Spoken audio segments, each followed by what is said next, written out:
ದೇಶದ ಕಾನೂನು ಐತೆ ಇಲ್ಲ ಅಂತ ಅನ್ನೋದು ಒಂದು ಗೊತ್ತಾಗತ್ತಿಲ್ಲ. ಯಾಕಂದ್ರೆ ದಿನ ನಮ್ಮ ಕರ್ನಾಟಕದಾಗ ಆಲ್ಮೋಸ್ಟ್ ಅಲ್ಲಿ ಕರ್ನಾಟಕದಾಗ ದಿನ ಒಂದೊಂದು ಹುಡುಗಿಯರು ಸಾವು. ಇವಾಗ ಒಂದು ಜಸ್ಟ್ ಒಂದು ವಿಡಿಯೋ ನೋಡ್ತಾ ಇದ್ದೆ, ಧರ್ಮಸ್ಥಳದಾಗ ಒಂದು ಯಾವುದೋ ಹುಡುಗಿ ಅವಳನ್ನ ಕೊಂದಾರ.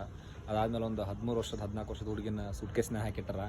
ಸೊ ಈ ಥರದ್ದು ಆಗಾಕತ್ತಾಗ ನನಗನ್ಸುತ್ತೆ ನಮ್ಮ ಕರ್ನಾಟಕದ ಗೃಹ ಮಂತ್ರಿಗಳು, ರಾಜಕಾರಣಿಗಳು, ಪೊಲೀಸರು, ಕಾನೂನು ಐತೆ ಇಲ್ಲ ಅನ್ನೋದು ಒಂದು ಗೊತ್ತಾಗತ್ತಿಲ್ಲ.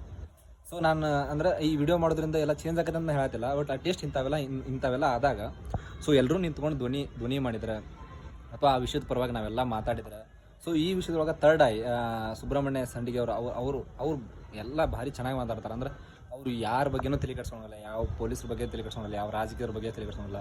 ಸೌಜನ್ಯ ಕೇಸ್ ಆಯಿತು, ಮೊನ್ನೆ ಒಂದು ಬಿಡದಿ ಒಳಗೊಂದಾಗಿತ್ತು, ಆ ಕೇಸ್ ಆಯಿತು. ಸೊ ಅವ್ರು ಎಲ್ಲ ಕೇಸ್ ಬಗ್ಗೆ ಧ್ವನಿತಿರ್ತಾರೆ, ಬಟ್ ಆದ್ರೆ ಯಾವುದೂ ಚೇಂಜ್ ಆಗತ್ತಿಲ್ಲ. ಸೊ ನನಗನ್ಸುತ್ತೆ ನಮ್ಮ ಕಾನೂನು, ಪೊಲೀಸರು ಅವ್ರು ಯಾರು ಅದಾರ ಅಂತಲೂ ಅನ್ಸಾಕತ್ತಿಲ್ಲ. ಗೊತ್ತಿಲ್ಲ ಏನಾಗುತ್ತೆ ಅಂತಂದು. ಸೊ ಆದಷ್ಟು ಎಲ್ಲರೂ ಸೇಫ್ ಆಗಿರಿ. Thank you.